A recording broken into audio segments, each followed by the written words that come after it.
কালবাক, অমুক বহুত ভুল মুহাদ্দিস, অমুক বিশাল আলেম।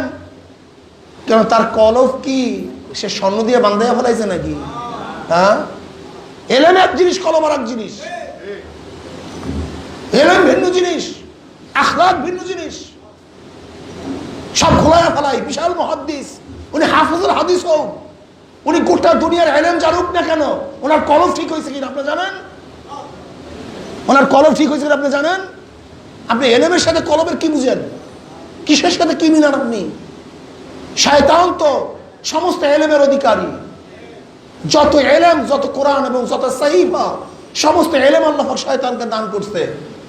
তাও ইজমালি না, তফসিলি ভাবে, তফসিলি ভাবে, তফসিলি ভাবে ব্যাখ্যা সহকারে সমস্ত এলেম শয়তান জানতো। তাই মানে কি আল্লামা শয়তান, মাওলানা শয়তান? ভাই জেহেন এক জিনিস। একজন ইহুদিও কোরআন শরীফ মুখস্থ করতে পারে, একজন খ্রিস্টানও কোরআন শরীফ মুখস্থ করতে পারে, একজন ইহুদিও বিশাল বড় মুহাদ্দিস হতে পারে। আল মুওজাদ আল কামুস কারা লিখছে? খ্রিস্টানরা লিখছে। বরং হাদিসের উপরে যে খ্রিস্টানরা কিতাব লিখছে, আজ পর্যন্ত এরকম কিতাব কোনো আলেমরাও লিখতে পারে নাই। আপনারা সবাই জানেন বিষয়ে আমি বেশি আলোচনা করব না।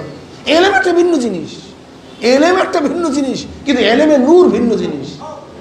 এলেমের নূর এটা ভিন্ন জিনিস। ওনার কলব ঠিক আছে আপনি জানেন? আপনি খুঁজে দেখেন সে হালাল হারাম থেকে তমিজ করে কিনা, ঠিক মতো সমস্ত শরিয়াত অনুযায়ী চলে কিনা।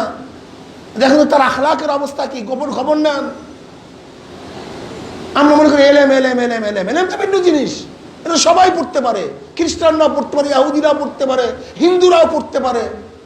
বরং আল হাজার ইউনিভার্সিটিতে বহুত হাদিসের উপরে বড় বড় ডক্টরেট করে ইহুদি মেয়েরা, হাদিসের ডক্টর, ইহুদি মেয়েরা। এটা এলেম, এটা পড়তে পারে, সমস্যা কি? আগে দেখেন কলম ঠিক হয়েছে কিনা। আপনাদের সবচেয়ে এখানে ভুল। আপনারা দেখেন বিশাল মুহাদ্দিস, শাইখুল হাদিস, বিশাল মুফতি, আগে পাগল হয়ে গেছেন।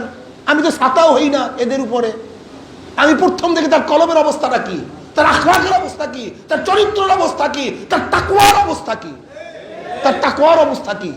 ইন্নামা ইয়াখশাল্লাহ মিন ইবাদিল উলামা, ইন্নামা লফজ হাসার, মা ইয়াখশাল্লাহ মিন ইবাদিহি ইল্লাল উলামা। যেই উলামায়ে কেরামের মধ্যে তাকওয়া নাই, আমি তাকে অনেক জ্ঞানী মনে করি, কিন্তু তাকে আমি আলেম মনে করি না। আমি অনেক জ্ঞানী মনে করি, অনেক জানে, অনেক বড় মুহাদ্দিস, অনেক বড় শাইখুল হাদিস, অনেক বড় মুফতি, সব ঠিক আছে। আমি তাকে অনেক জানুয়া মনে করি, কিন্তু আল্লাহর ভাষায় ইন্নামা ইয়াখশাল্লাহ মিন ইবাদিল উলামা, যার মধ্যে তাকওয়া নাই, তাকে আমি আলেম মনে করি না। এর জন্য ভাই উলামায়ে কেরাম, আফালা তাতাফাক্কারুন, আফালা তুফসিরুন, আফালা তাকিলুন, আফালা তাআলামুন। আমাদের চিন্তা করা উচিত। আমার নবী যদি আজকে থাকতেন আর উলামায়ে কেরামের চরিত্র যদি দেখতেন, তাহলে আমাদের কি বলতেন বলেন তো? আল্লাহ আমাকেও মাফ করে, আমাদের সবাইকে মাফ করুন। মনে কিছু নিয়েন না, মনের মধ্যে খুবই দুঃখ, খুবই ব্যথা, খুব কষ্ট। যাকে একদিন কুফুর বললাম, এত গিবত শিকায়ত করলাম, যে আওয়ামী লীগকে এত কিছু করলাম, আমাদেরকে আওয়ামী লীগের দালাল বলতে বলতে বলতে বলতে সব পাগল করে ফেলাইছে। যে চরমনাইয়ার আওয়ামী লীগ দালাল, আওয়ামী লীগের দালাল, আওয়ামী লীগের দালাল, এত কিছু বললো। তারা আজকে কে কার আগে নাই উঠবে? কে কার আগে নাই উঠবে? কে পাল ধরবে, কে গুড়া ধরবে, কে বৈঠা ধরবে, কে পাগল হয়ে গেছে নাই উঠার জন্য। এরা সব পারে, এরা সব পারে, এরা সব পারে। যদি খালেদা জিয়ার সামনে যেতে পারে, তা শেখ হাসিনার সামনে যেতে পারবে না কেন? যদি খালেদা জিয়ার আদর্শ মানতে পারে, তা শেখ হাসিনার আদর্শ মানতে পারবে না কেন? এটা আশ্চর্য হওয়ার কিছু নাই, এটা আশ্চর্য হওয়ার কিছু নেই। বরং আজকে দল হলো তিনটা, 14 দল, 20 দল ইসলামিক দল। 14 দলের নেতা নেত্রী শেখ হাসিনা, 20 দলের নেত্রী খালেদা জিয়া, ইসলামী দলের নেতা পীর সাহেব চরমনাই।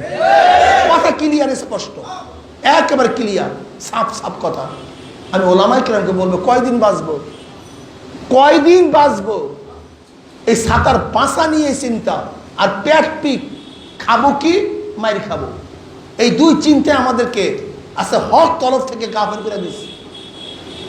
খাবো কি, আমি জেলে যাইতে পারি, মাইর খাইতে পারি, বাদ দেন আপনার জেল, বাদ দেন খানা, খাওয়ার মালিক আল্লাহ, ইজ্জতের মালিক আল্লাহ। সামনে চলেন, মরতে তো হবেই, আল্লাহর কাছে জবাব দিতে হবে। তাই আল্লাহ পাক আমাকে এবং আমাদের সবাইকে ওলামায়ে কেরামের শান অনুযায়ী মরবো, ফাঁসির কাছে ঝুলবো, শুলে চড়বো, হক থেকে বিচ্যুত হব না। এই যে ওলামায়ে কেরামের সিফাত, এইটি ইমাম আজমের সিফাত ছিল, এইটি ইমাম আহমদ হাম্বলের সিফাত ছিল, এইটি আমাদের ইমামদের সিফাত ছিল। ফাঁসির কাছে ঝুলবো কিন্তু বাতিলদের সাথে আপোষ করব না। এই নীতির উপরে চলার তৌফিক আল্লাহ আমাকেও দান করেন, আমাদের সবাইকে দান করেন।